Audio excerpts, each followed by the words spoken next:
PSP MIS পোর্টালে এই মুহূর্তে দেখেন জটিল একটা সমস্যা, সেটা হচ্ছে তথ্য সংশোধন। এই তথ্য সংশোধন যাচাইকরণ, এখানে এসে শিক্ষার্থীর তথ্য যাচাই করা হচ্ছে।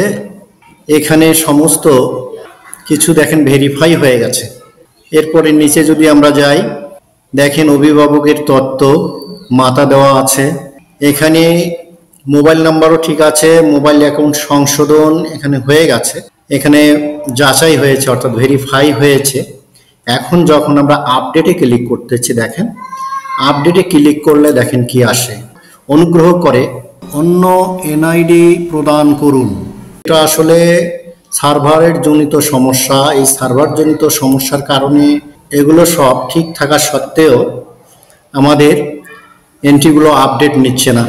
তো এই ধরনের সমস্যা যদি আপনাদের থাকে, সেক্ষেত্রে আপনারা সকলের সাথে শেয়ার করেন, যাতে সার্ভার নির্মাণকারী দায়িত্বে যারা আছে তারা এই ধরনের সমস্যার সমাধানে সর্বোচ্চ চেষ্টা করে।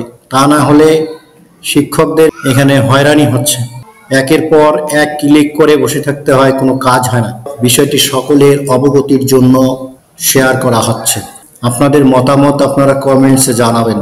ধন্যবাদ সবাইকে।